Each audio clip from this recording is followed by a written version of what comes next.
datang sahabat channel Share Knowledge. Oke, kali ini saya akan berbagi tentang berita di WA ini. Saya dapat di WhatsApp. Oke, tapi sebelumnya jangan lupa subscribe channel YouTube saya dan bagikan kepada yang lain jika bermanfaat. Oke, eh, tadi saya dapat kiriman dari teman gitu di WA.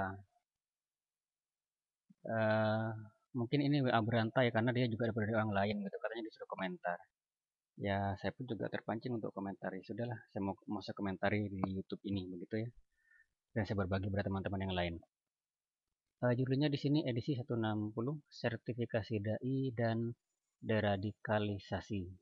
Berarti ini tentang dai dan radikalisme. Ya, oke. Nah, saya baca sekilas tadi. Ada menarik di sini. Jadi Kementerian Agama mengganti judul program sertifikasi dai penceramah menjadi dai bersertifikat. Saya kok langsung teringat pada ini ya, Swan Translator atau penerjemah bersumpah gitu ya. Kalau penerjemah itu kan ada yang umum gitu kan, ada yang spesifik di bidang apa gitu. Nah, dan ada yang khusus tersumpah atau Swan Translator. Itu biasanya yang tersumpah itu uh, punya sertifikat untuk menerjemahkan teks kesehatan atau kedokteran dan teks hukum. Dua bidang itu memang penerjemahnya harus bersumpah gitu. Harus tersumpah maksudnya. Nah, kok saya jadi ingat itu ya tentang dai ini, ya masalah dai, masalah sertifikasi dai.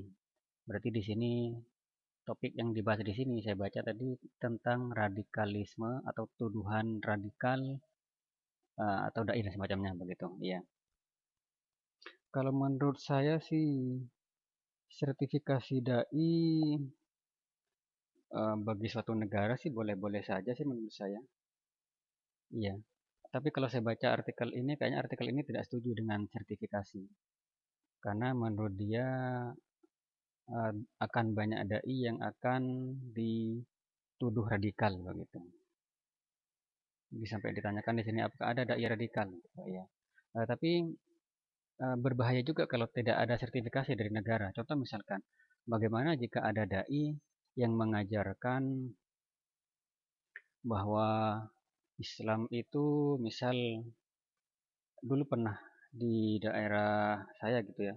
Dari teman saya cerita katanya ada seorang dai yang mengajarkan ajaran di mana dalam ajarannya bahwa seorang anggota komunitas dia itu boleh tukar istri begitu. Nah, jika ada dai yang seperti ini, nah bagaimana jadinya nanti gitu. Kan bahaya. Maka perlu sertifikasi. Kemudian ada juga kelompok ini masih kalau nggak salah sampai sekarang. Jadi dia dalam kelompok itu mempunyai kepercayaan tertentu yang saya soroti itu adalah anggota harus menyerahkan sebagian harta atau apa gitu. Ada kalau misalkan menyembelih kambing gitu, itu daging apa itu harus diserahkan ke atasannya begitu. Nah, ini kan ajaran yang aneh-aneh. Nah, dai-dai yang seperti ini apa mau dibiarkan gitu. Menurut saya begitu. Nah, begitu juga dengan banyak lah yang lainnya. Ada yang mengatakan saya pernah mendengar gitu ya. Ada orang yang menyampaikan kepada saya katanya sahabat Nabi yang 4 itu katanya berkhianat kecuali Ali begitu dan semacamnya. Nah, ajaran-ajaran seperti itu kalau dibiarkan kan berbahaya. Bahkan ada yang mengatakan Al-Quran itu perlu diubah katanya begitu, perlu direvisi gitu. Nah, menurut saya dai-dai yang seperti ini itu perlu adanya sertifikasi menurut saya begitu. Jadi suatu negara itu harus punya kontrol terhadap aktivitas warganya, semua ada warga gitu, termasuk para dai-nya. Menurut saya seperti itu. Ya, tapi mungkin teknisnya begitu ya. Teknisnya jangan sampai itu malah mencederai aktivitas keagamaan karena dakwah itu kan bagus tujuannya adalah untuk memperbaiki kehidupan bangsa seperti itu. Menurut saya seperti itu sih.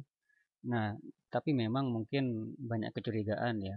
Seolah-olah itu mungkin tujuan ini adalah untuk membekukan aktivitas dakwah golongan tertentu mungkin seperti itu. Ya, wallahu alam.